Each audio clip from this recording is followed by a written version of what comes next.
नमस्कार शेतकरी मित्रांनो, स्वागत आहे तुमचं आपल्या कृषी कन्या यूट्यूब चॅनलवर. बघा शेतकरी मित्रांनो, आजचे कापूस बाजारावर लाईव्ह या व्हिडिओच्या माध्यमातून आपण बघणार आहोत. तत्पूर्वी आपण चॅनलवर नवीन असाल तर चॅनल सबस्क्राईब करा, व्हिडिओला लाईक करा आणि शेअर करा, त्यामुळे तुम्हाला नवीन व्हिडिओचे अपडेट लगेच बघायला मिळतील. चला तर व्हिडिओला सुरुवात करूया. बघा शेतकरी मित्रांनो, कृषी उत्पन्न बाजार समिती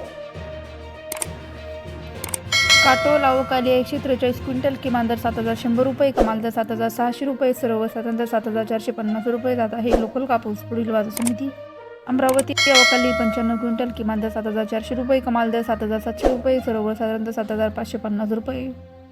घाटजी अवकाली 2,300 क्विंटल, किमान दर 7,500 रुपये, कमाल दर 7,700 रुपये, सर्वसाधारण दर 7,650 रुपये. पुढील बाजार समिती वणी अवकाली 3,132 क्विंटल, किमान दर 7,849 रुपये, कमाल दर 8,010 रुपये, सर्वसाधारण दर 7,972 रुपये जात आहे. लोकल कापूस